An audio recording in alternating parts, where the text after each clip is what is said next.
Shalom, salam sejahtera bagi kita semua. Perkenalkan, nama saya Yemima Medina Rista Blusumiring. Saya mahasiswa dari Institut Agama Kristen Negeri Tarutung.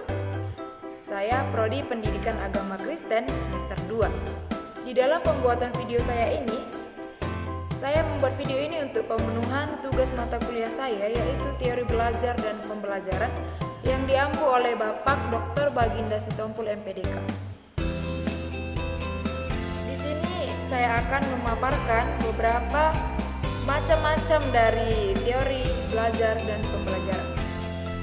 Di sini saya akan membahas tentang teori belajar behavioristik. Teori belajar behavioristik ini adalah sebuah teori yang dianut oleh Gates dan Berliner tentang perubahan tingkah laku sebagai hasil dari pengalaman. Beberapa ilmuwan yang termasuk pendiri dan pengarang teori ini antara lain adalah Thorndike, Watson, Hull, Goodhart, dan Skinner. Ada beberapa tokoh-tokoh dalam teori belajar behavioristik, yaitu yang pertama Edward L. Thorndike. Edward L. Thorndike ini berpendapat bahwa belajar adalah proses interaksi antara stimulus dan respon. Stimulus merupakan segala sesuatu yang merangsang terjadinya pembelajaran, seperti pikiran, perasaan, atau hal-hal lain yang dapat ditangkap oleh alat indera.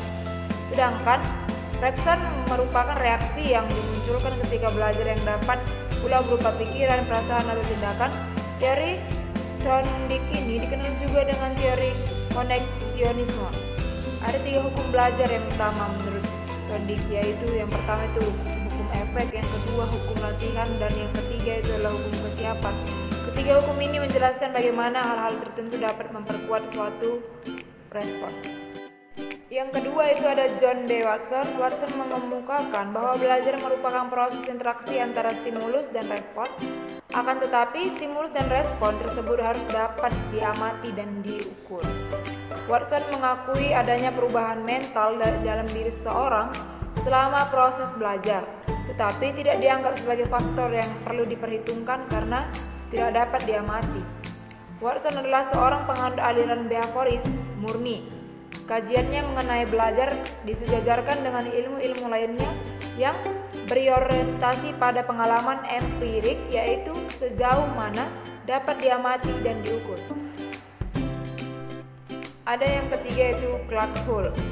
Hull juga menggunakan variabel hubungan antara stimulus dengan respon untuk menjelaskan pengertian belajar, tetapi dikaitkan dengan teori evolusi. Hull berpendapat bahwa semua fungsi tingkah laku bermanfaat untuk menjaga agar organisme tetap dapat bertahan hidup. Hull mengemukakan bahwa kebutuhan biologis atau drive dan pemuasan kebutuhan biologis atau drive reduction merupakan hal penting dalam kegiatan manusia. Dengan demikian, stimulus atau dorongan dalam belajar juga selalu dihubungkan dengan kebutuhan biologis, meskipun respon yang muncul bermacam-macam. Yang keempat itu ada Edwin Goodhart. Teori belajar yang dikemukakan oleh Edwin dikenal dengan hukum contiguity, yaitu gabungan stimulus yang disertai tindakan ketika muncul kembali akan diikuti oleh tindakan yang sama. Edwin menggunakan variabel hubungan stimulus dan respon untuk menjelaskan proses belajar.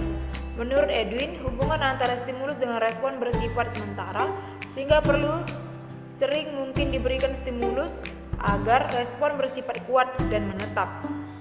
Edwin percaya bahwa pemberian hukuman atau punishment pada saat yang tepat berperan penting untuk proses belajar.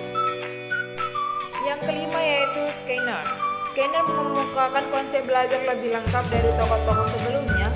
Skinner mampu menjelaskan konsep belajar secara sederhana dan komprehensif. Menurut Skinner, hubungan antara stimulus dan respon dapat terjadi melalui interaksi dengan lingkungannya yang kemudian menimbulkan perubahan tingkah laku. Skinner berpendapat bahwa respon yang diterima tidak sederhana seperti yang dikemukakan tokoh-tokoh sebelumnya. Menurutnya, stimulus yang diberikan akan saling berinteraksi dan memengaruhi respon yang dihasilkan. Respon ini memiliki konsekuensi yang nantinya berpengaruh pada munculnya tingkah laku. Ada juga beberapa kelebihan teori belajar behavioristik, yaitu teori ini sangat cocok untuk memperoleh kemampuan yang membutuhkan praktek dan pembiasan yang mengandung unsur-unsur seperti kecepatan, spontanitas, kelenturan, refleks, dan daya tahan. Mampu mengarahkan siswa untuk berpikir linear, konvergen, tidak kreatif dan tidak produktif. Membawa siswa menuju atau mencapai target tertentu, sehingga menjadikan peserta didik untuk bisa bebas berkreasi dan berimajinasi.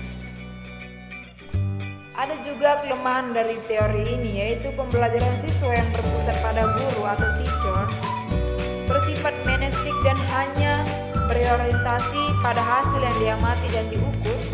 Murid hanya mendengarkan dengan tertib penjelasan guru dan menghafalkan apa yang didengar dan dipandang sebagai cara belajar yang efektif siswa.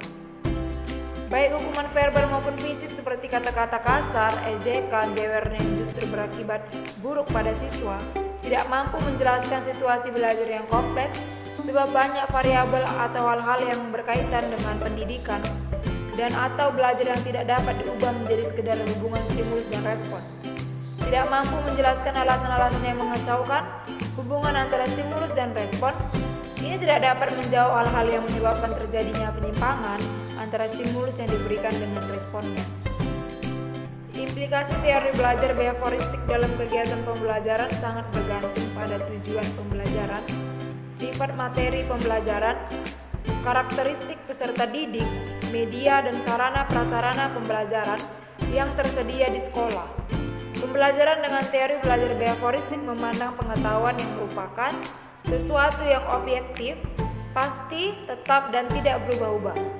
Belajar diasumsikan dengan proses mendapatkan pengetahuan, sedangkan mengajar merupakan proses memindahkan pengetahuan ke peserta didik. Dengan demikian, peserta didik diharapkan dapat memahami dan mengimplementasikan apa yang diterima dalam proses pembelajaran. Dalam pembelajaran menggunakan pendekatan teori belajar behavioristik, upaya pembiasaan dan mengedepankan disiplin sangat diutamakan. Hal ini menjadi inti dari proses belajar sehingga pembelajaran cenderung dikaitkan dengan penegakan disiplin. Ketidakmampuan peserta didik dalam menerima pengetahuan dianggap sebagai sebuah kesalahan yang perlu mendapatkan hukuman. Sebaliknya, kemampuan peserta didik dalam menerima pengetahuan dengan baik dikatakan sebagai perilaku yang baik dan perlu mendapatkan reward. Tujuan pembelajaran menurut teori behavioristik ini ditekankan pada keberhasilan dalam menambah pengetahuan, dan peserta didik harus menunjukkan ketercapaian hasil belajar dalam bentuk menyusun laporan, kuis, atau teks. Demikian teori-teori yang bisa saya paparkan dalam video ini. Kiranya teori belajar ini dapat